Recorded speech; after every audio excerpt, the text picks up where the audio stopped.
సాధనలో కీలక పాత్ర పోషించింది తెలంగాణ యువత. తెలంగాణ రాష్ట్ర సాధనలో ఎన్నో బలిదానాలు చేసింది తెలంగాణ యువత. తెలంగాణ రాష్ట్ర సాధనలో ఎన్నో త్యాగాలు చేసింది తెలంగాణ యువత. అనేక మంది తల్లిదండ్రులు తెలంగాణ రాష్ట్ర సాధనలో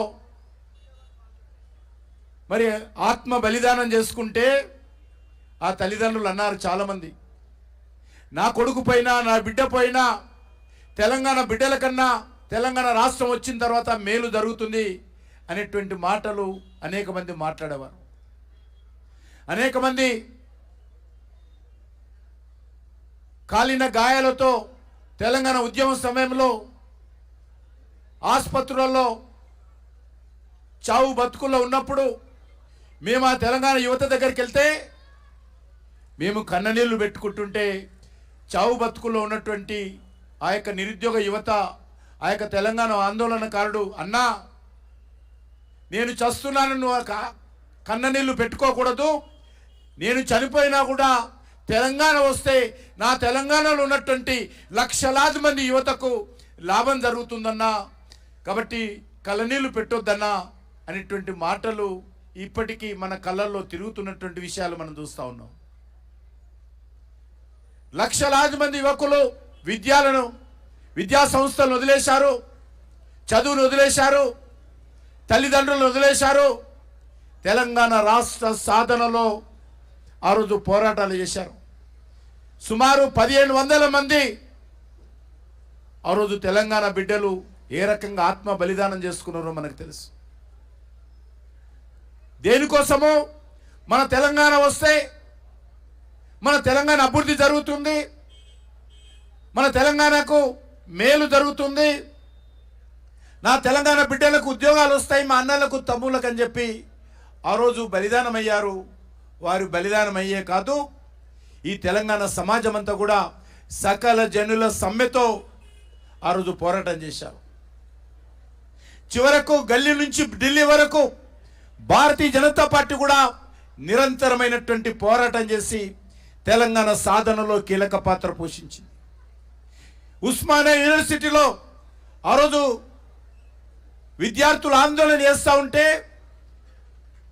పోలీసులు తుపాకులు ఎక్కుపెట్టినా, లాఠీలు జులిపించినా, మరి బూట్లతో ఉద్యమకారులను తొక్కినా ఆ తెలంగాణ విద్యార్థుల గుండె చప్పుడు పార్లమెంటులో వినిపించిన ఘనత భారతీయ జనతా పార్టీది, సుష్మా స్వరాజ్ గారిదని సందర్భంగా మనం చేస్తున్నాం.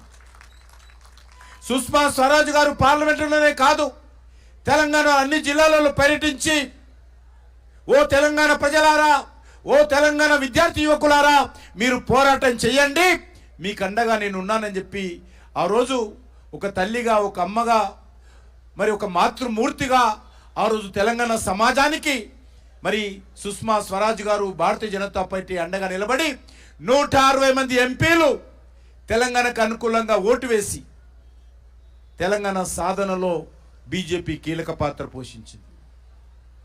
కానీ దురదృష్టవశాత్తు తెలంగాణ వచ్చిన తర్వాత మరి ఈ రాష్ట్రంలో అధికారం నిలగబెట్టినటువంటి కేసీఆర్ కానీ, కేసీఆర్ కుటుంబం కానీ, టీఆర్ఎస్ పార్టీ కానీ, ఆ తర్వాత బీఆర్ఎస్ పార్టీ కానీ తెలంగాణ యువతకు వెన్నుపోటు పొడిచింది, తెలంగాణ యువతకు అన్యాయం చేసింది, తెలంగాణ యువతను మోసం చేసింది, తెలంగాణ యువతకు అన్యాయం చేయడం జరిగింది.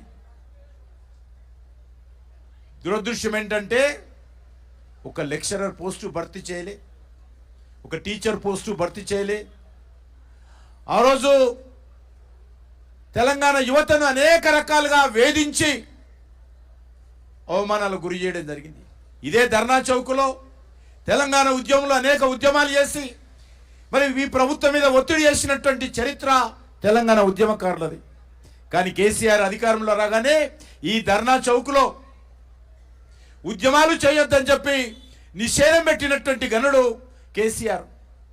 చివరకు న్యాయస్థానానికి వెళ్ళి ఈరోజు మనం చేస్తున్నామే ధర్నా, ఆ రోజు న్యాయస్థానానికి వెళ్ళి తెచ్చుకున్నటువంటి ఆదేశాలతో ఈరోజు ఆందోళన చేస్తున్నాము. తెలంగాణ మరి రాష్ట్ర సమితి అధికారం ఉన్నప్పుడు కూడా ఇక్కడ ఆందోళన చేశాం మనం.